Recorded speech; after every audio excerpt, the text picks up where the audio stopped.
আজকে আমি করব কুল মাখা। তো সেই মাখাটাই তোমাদের সাথে শেয়ার করবো, তো চলো।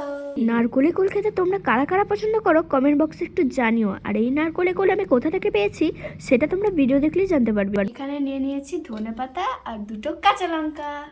কারণ এই নারকোলেগুলো আমি কোথা থেকে পেয়েছি সেই ভিডিও আমার এই চ্যানেলেই আপলোড করা আছে। তোমরা যারা যারা দেখেছো তারা হয়তো জানতে পারবে, আর যারা যারা এখনো দেখোনি তারা গিয়ে দেখে আসো, আর কোথা থেকে পেয়েছে সেটাও জেনে নাও।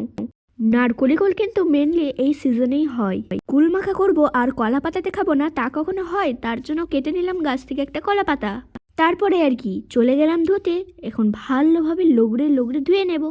নারকোলি কুল দেখলে আমার ঠিক মনে হয় পেয়ারা।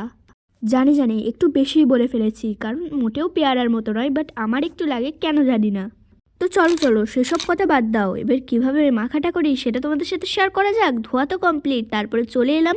আর এখানে আগে কাঁচা লঙ্কা ধনেপাতা বেটে নিয়েছিলাম, তারপরে তার মধ্যে একটু অল্প পরিমাণে তেল, কাসুন্দি আর পরিমাণ মতো লবণ দিয়ে দিলাম। তারপরে আর কি কলা পাতায় দিয়ে দিলাম, মানে রেখে দিলাম। তার উপর দিয়ে একটু সস ছড়িয়ে দিলাম আর একটা কাঁচা লঙ্কা রেখে দিলাম।